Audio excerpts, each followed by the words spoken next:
মানসম্মত হেলমেট ও নিরাপদ গতি কমবে জীবন ও সম্পদের ক্ষতি। এই প্রতিপাদ্যকে নিয়ে লালপুরে জাতীয় নিরাপদ সড়ক দিবস পালিত হয়েছে। বৃহস্পতিবার 22 অক্টোবর উপজেলা প্রশাসন ও নিরাপদ সড়ক চাই লালপুর উপজেলা শাখার উদ্যোগে।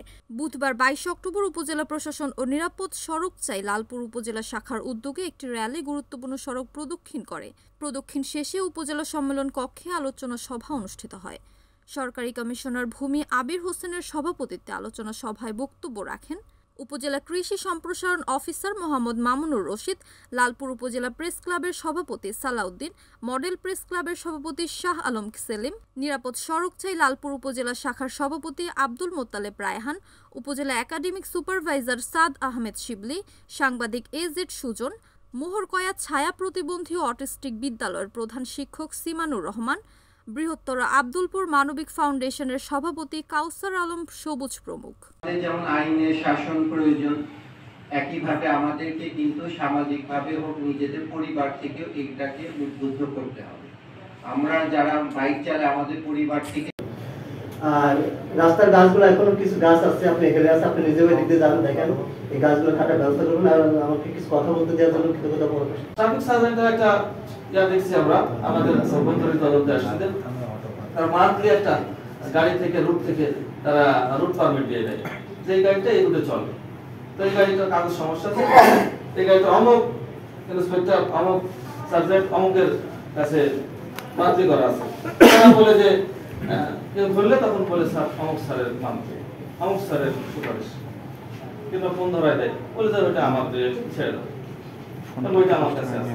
এরকম প্রত্যেকটা অফিসারই এরকম তার কিছু না কিছু গাড়ি তার মান্থলি করা থাকে। এটা তাদের একটা কিন্তু অনিয়ম, অব্যবস্থাপনা। এটা তো হওয়া উচিত ছিল না। উচিত ছিল যে তারা সঠিকভাবে সরকারকে ট্রান্সপারেন্ট করে গাড়ি চালাবে, তারা নিরাপত্তা পাবে পুলিশের কাছ থেকে। তো এই সুযোগটা শুরু হয়েছে, আমি পুলিশের খারাপ বলছি না, তাকে খারাপ মানে সিস্টেমটা চলে গেছে, সিস্টেমটা চেঞ্জ। নিরাপদ সড়ক চাই এই বিষয়টি আসলে আমাদের জন্য খুবই গুরুত্বপূর্ণ। নিরাপদ সড়ক বলতে গেলে আমরা যদি দেখি আমাদের প্রতিদিন এটা খুব সাধারণ হয়ে গিয়েছে যে প্রতিদিন অহরহ অ্যাক্সিডেন্ট হচ্ছে, এবং অনেক অ্যাক্সিডেন্ট কিন্তু আমাদের কখনো সংবাদপত্রে বা মিডিয়াতে কখনো আসে না। গতকাল আমার অফিসের এক স্টাফের ভাই অ্যাক্সিডেন্ট হয়েছে, সেটা কিন্তু কখনো পত্রিকা আসে না, কিন্তু উনি কিন্তু 1 মাসের জন্য বিছানা সদস্য হয়ে গিয়েছে। আমাদের দেশে প্রতিদিন কতগুলো অ্যাক্সিডেন্ট হয় এর কোনো সঠিক পরিসংখ্যান নেই, কারণ অনেক অ্যাক্সিডেন্টে আপনি দেখবেন যে আহত হচ্ছে, আহতর বিষয়গুলো ওইভাবে আসে না, আবার যেগুলো নিহত হচ্ছে সেগুলো কিন্তু সংখ্যা হয়ে যাচ্ছে। আপনি যখন অ্যাক্সিডেন্ট হচ্ছেন আপনি একটা কেবল সংখ্যা হয়ে যাচ্ছে। একটা যখন বাস অ্যাক্সিডেন্ট হচ্ছে মারা যাচ্ছে 20 জন বা 25 জন, কিন্তু বলে না যে 25 জনের নাম হচ্ছে অমুক অমুক অমুক। 25 জন শুধুমাত্র একটি সংখ্যা হয়ে যায়।